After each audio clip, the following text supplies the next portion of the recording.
എന്റെ പ്രിയപ്പെട്ട സഹോദരങ്ങളെ സഹോദരിമാരെ, അള്ളാഹുവിന്റെ വിശുദ്ധമായ ഖുർആൻ പറഞ്ഞു, മാന്യമായി സംസാരിക്കുക.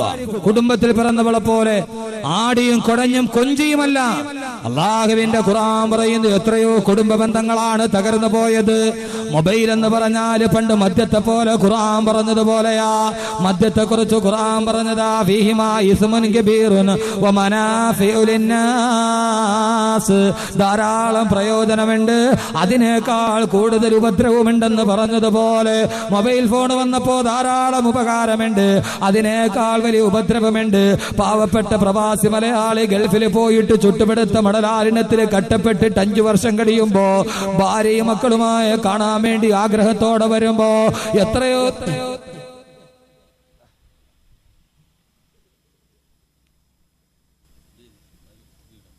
2 അകത്ത് പോയി 1 വെളിയിൽ വന്നു.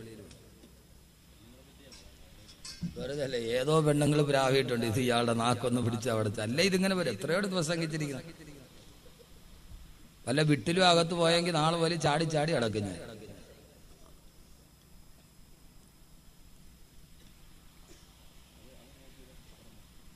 അതുകൊണ്ട് കുഴപ്പമില്ല. ഏതോ സ്ത്രീകൾ ബദരീങ്ങളുടെ പേര് യാസീനോ, ഇങ്ങേരെ ഒന്ന് നിർത്തിയാൽ മതിയായിരുന്നു പടച്ചോന്. ഇനി ഇതെല്ലാം കേട്ടിട്ട് അങ്ങേര് നാളെ വിളിക്കാതിരുന്ന എന്ത് ചെയ്യും? എന്നും വിളിക്കുന്ന ആളെ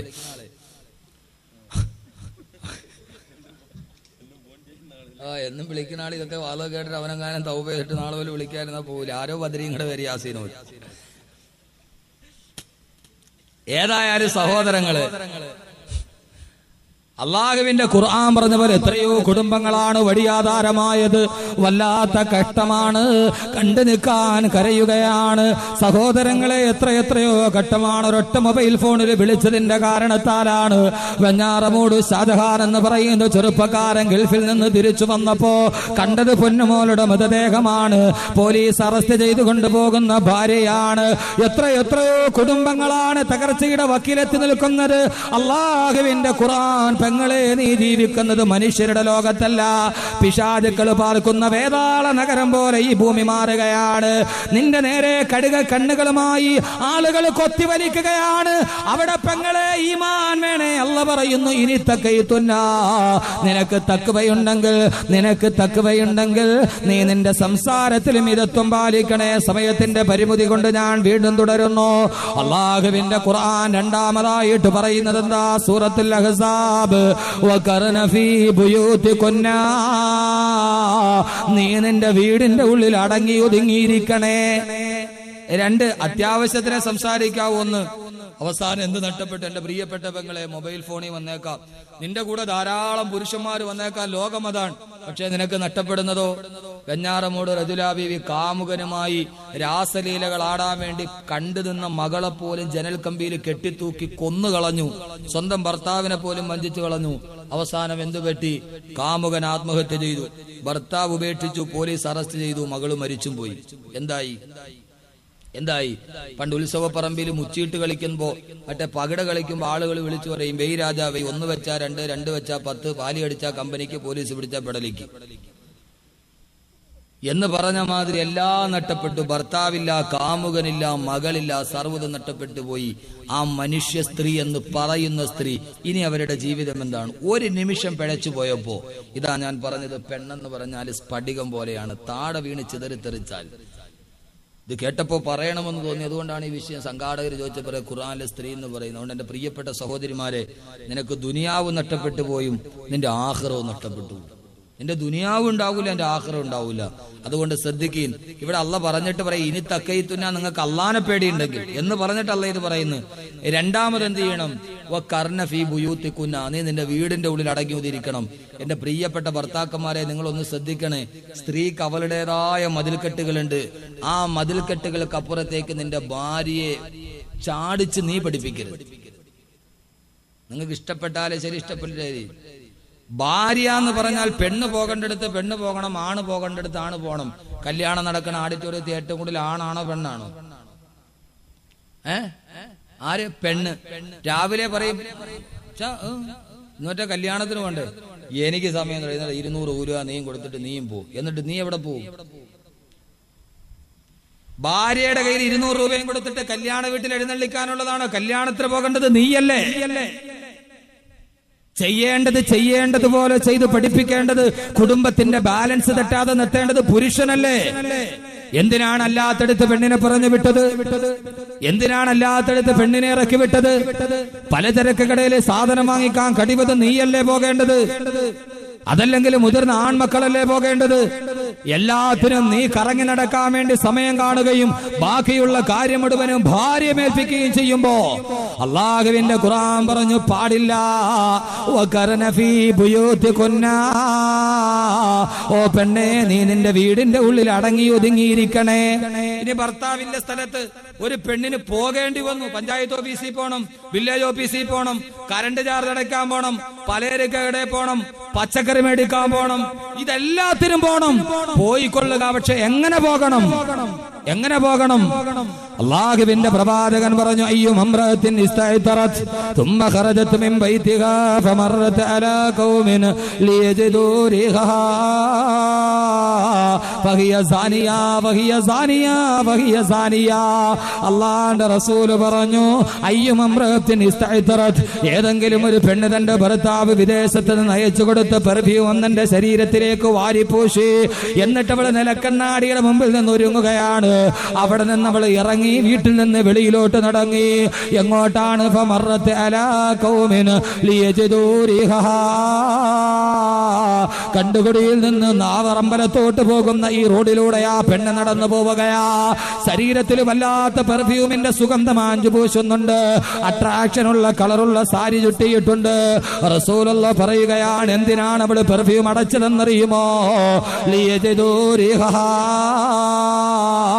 കടത്തിണ്ണയിലിരിക്കുന്ന ചെറുപ്പക്കാര് തന്നെ ഒന്ന് ശ്രദ്ധിച്ചാൽ കൊള്ളാമായിരുന്നു എന്ന ചിന്തയോടൊരു പെണ്ണെങ്ങാനും പെർഫ്യൂം അടിച്ചാ സാരി വാരി ചുറ്റുമ്പോ അതിന്റെ കളറ് കാണുമ്പോ ചെറുപ്പക്കാര് കണ്ടിട്ട് തന്നെ ഒന്ന് നോക്കണമെന്ന ആഗ്രഹത്തോടെ ഒരു വസ്ത്രമെങ്ങാനും ഒരു പെണ്ണെടുത്തുടുത്താല്, പെങ്ങള് കല്യാണത്തിന് വേണ്ടി പോകുമ്പോ ആ സമയത്ത് സാരി ചുറ്റുമ്പോ ചുരിദാറിടുമ്പോ ഏതെങ്കിലും ചെറുപ്പക്കാര് കാണട്ടെ എന്ന് പറഞ്ഞ് നിന്റെ വസ്ത്രം ഒരു ഭാഗത്ത് നിന്ന് മാറ്റിവെച്ചാൽ അവര് കാണട്ടെ എന്ന് പറഞ്ഞ് നീ അത് ധരിച്ചുകൊണ്ട് അവര് കാണാൻ വേണ്ടി റോഡിലൂടെ ആകർഷകമായി നടന്നു പോയാൽ അല്ലാഹുവിന്റെ റസൂൽ പറയുകയാ, വഹിയ സാനിയാ വഹിയ സാനിയാ വഹിയ സാനിയാ. അവള് വ്യഭിചാരിയാണ്, അവള് വ്യഭിചാരിയാണ്, അവള് വ്യഭിചാരിയാണെന്ന് നബി മുഹമ്മദ് മുസ്തഫ. അവള് വ്യഭിചാരിയാണെന്നല്ല, അവള് വ്യഭിചരിക്കാൻ വേണ്ടി ചെറുപ്പക്കാരനെ ക്ഷണിച്ചവളാണ്. അവള് വ്യഭിചാരന്റെ ചെറുപ്പക്കാരന്റെ വികാരങ്ങളെ ഇളക്കി വിട്ടവളാണ്. വസ്ത്രധാരണത്തിലൂടെ മാദകമായ ഗന്ധത്തിലൂടെ അങ്ങനെ എങ്ങാനും ഇറങ്ങി നടന്ന വ്യഭിചരിക്കുന്ന പെങ്ങള് വഹിയ സാനിയാ വഹിയ സാനിയാ വഹിയ സാനിയാ. അവള് വ്യഭിചാരിയാണ്, അവള് വ്യഭിചാരിയാണ്, അവള് വ്യഭിചരിക്കാൻ ക്ഷണിച്ചവളാണെന്ന് നബി മുഹമ്മദ് റസൂലുള്ളാഹ്. ഭാഷ കടുത്തു പോയാലും ക്ഷമിക്കണം, പറയാതിരിക്കാൻ തരവില്ല. റസൂലുള്ള 3 പ്രാവശ്യം വന്ന് വഹിയ സാനിയ വഹിയ സാനിയ വഹിയ സാനിയ. അവള് സാനിയ മിർസാണെന്നല്ല, വഹിയ സാനിയ. അവള് വ്യഭിചാരിയാണ്, അവള് വ്യഭിചാരിയാണ്. വ്യഭിചരിക്കണ്ട. വസ്ത്രം എടുത്തുടുക്കുമ്പോ അഡ്ജസ്റ്റ്മെന്റ് ചെയ്യൂലേ?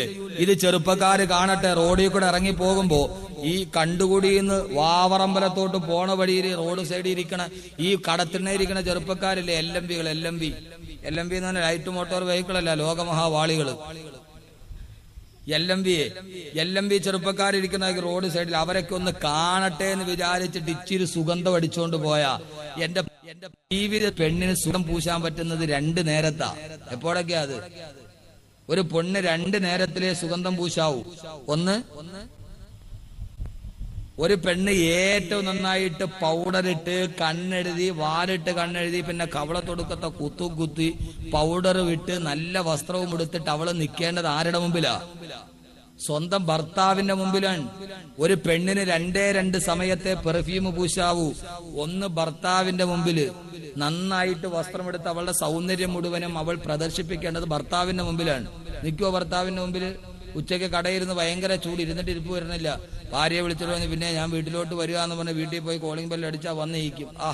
ആ രാവിലത്തെ മത്തി ചൂരെല്ലാം കൂടെ അതിന്റെ ചെതുമ്പലെല്ലാം കൂടെ ഈ സൈഡിൽ കറുത്ത് ഇവിടെ ഇരിപ്പുണ്ടായി മാക്സിയുടെ അവിടെ. കുറച്ച് മുഖത്തും കുറച്ച് കയ്യിലും ഒരു വെണ്ടയ്ക്ക ഒരു മുരിങ്ങക്കയും വെച്ച് കയ്യിൽ ഒരു കത്തിയൊക്കെ വെച്ച് നിങ്ങൾ വന്നാ പോയില്ലേ? ഭർത്താവ് വീട്ടിലുള്ള സമയത്ത് അവസ്ഥ എന്താ? അങ്ങനെ ചെതുമ്പലും പിടിച്ചിരിക്കും. ഓ വരാ തക്രബ ഹാദിഹി ഷജറ, ആ ഷജറത്തിലേക്ക് പോകാൻ പറ്റൂ. എല്ലാം കഴിഞ്ഞ് പാവപ്പെട്ടവൻ വരുന്നു. 5 മണിയാകുമ്പോൾ അവൻ ഇറങ്ങി വീണ്ടും അവൻ പോയിട്ട് ഏതായാലും പോയി കണ്ടുകുഴി പോയി മർഹബാ സ്റ്റോജിൽ പോയി സോഡാറിങ്ങുള്ള കുടിച്ചിട്ടിരിക്കാന്ന് പറഞ്ഞ് അവനങ്ങ് പോകും. അവൻ വെളിയിൽ നിന്ന് ഇറങ്ങി കഴിയുമ്പോൾ പോയി നന്നായിട്ട് കുളിച്ച് മാക്സിയൊക്കെ എടുത്തിട്ട് പൗഡറൊക്കെ ഇട്ട് നന്നായിട്ട് കുളിച്ചൊരുങ്ങി അയലോക്കത്ത് പോയിട്ടൊരു 40 നോട്ടീസിന്റെ വിത്തനയും പറഞ്ഞ് 7 മണിയാകുമ്പോൾ വീട്ടിൽ കയറിയിരുന്ന് പൈപ്പ് മഗ്രിബിന്റെ ബാങ്ക് വിളിക്കുമ്പോൾ പൈപ്പിൽ പോയി ഒതുവൊക്കെ എടുത്ത് നേരെ വന്ന് മുസല്ല എടുത്ത് ഫ്രണ്ടിൽ വെച്ച് 14 ഇഞ്ച് ടിവിയുടെ ഫ്രണ്ടിൽ പോയി റിമോട്ട് എടുത്ത് ബിസ്മില്ലാഹിർ റഹ്മാനിർ റഹീം നബൈതുൽ ഇഅ്തികാഫ ഇലാ അമാമി ഹാദൽ ടിവി ഇലാ നിഹായത്തി ഐഡിയ സ്റ്റാർ സിംഗർ അൽഹംദുലില്ലാഹ്. ഒരൊറ്റയിരിപ്പ്. അതുവരെ എന്തോരു മൊഞ്ച. അതിന് ഭർത്താവ് വീട്ടിൽ ഇരിക്കണ സമയത്തുണ്ടാ ഒരു ഭാര്യ യഥാർത്ഥത്തിൽ, ഞാനിതൊക്കെ ഒരു കുടുംബജീവിതം പറയുമ്പോൾ അതിന്റെ ഒത്തിരി വശങ്ങളിലേക്ക് പോകണം. നമ്മുടെ ഒരു പൊതു സ്റ്റേജിൽ പറയാൻ പറ്റില്ല. എന്ന് പറഞ്ഞാൽ നിന്റെ ഭർത്താവ് വേറൊന്നിനെ കുറിച്ച് ആഗ്രഹിക്കാതെ ആ ഭർത്താവിനെ തനിക്ക് അള്ളാഹു തന്ന സൗന്ദര്യം കൊണ്ട് കാത്തു സൂക്ഷിക്കേണ്ടത് ഭാര്യയുടെ ചുമതലയാണ്. അള്ളാഹു കാര്യങ്ങൾ മനസ്സിലാക്കാൻ തൗഫീക്ക് നൽകട്ടെ. നാളെ ഇൻഷാ അല്ലാഹ് കുടുംബജീവിതമൊക്കെ പറയും. കബീർ ഉസ്താദ് അതൊക്കെ പറഞ്ഞു എന്നൊക്കെ നാളെ പറയും. അതുകൊണ്ട് ഞാൻ ഇൻഷാ അല്ലാഹ് കാര്യങ്ങളിലോട്ട് കടക്കുകയാണ്. പിന്നെ രണ്ടാമത് പെർഫ്യൂം പൂശ എപ്പോ? അള്ളാടെ മുമ്പിൽ നിൽക്കുമ്പോ. നിസ്കരിക്കാൻ നിൽക്കുമ്പോ അത്ര പൂശിട്ട് നിൽക്കുക. നിസ്കരിക്കാൻ നിൽക്കുമ്പോ അത്ര പൂശിട്ട് നിൽക്കും. എന്റെ പ്രിയപ്പെട്ട സഹോദരങ്ങളെ, അതുകൊണ്ട് ഖുർആൻ റസൂലുള്ള പറഞ്ഞു, നിന്റെ വസ്ത്രധാരണത്തിൽ പോലും നീ ശ്രദ്ധ പുലർത്തണം. അങ്ങനെ ഒരു ആഗ്രഹത്തോടെ വസ്ത്രം ധരിച്ചാളെ വിചാരത്തിന്റെ കുറ്റമാണ്.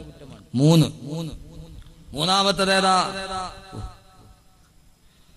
അല്ലാഹുവിന്റെ ഖുർആൻ പറയുന്നു, വലാ തബറജ്ന തബറുജൽ ജാഹിലിയ്യത്തിൽ ഉലാ.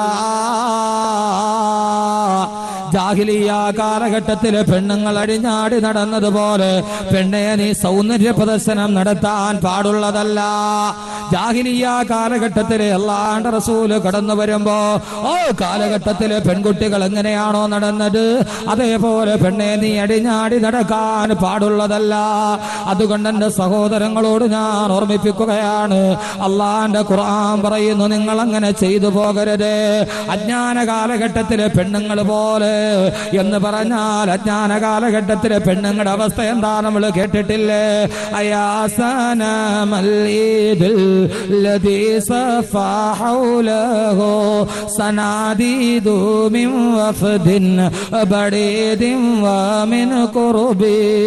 പെരുന്നാളിന് ദിനം തന്നിൽ തകർനാടും ബിംബമേ, തകർനാടും ബിംബമേ.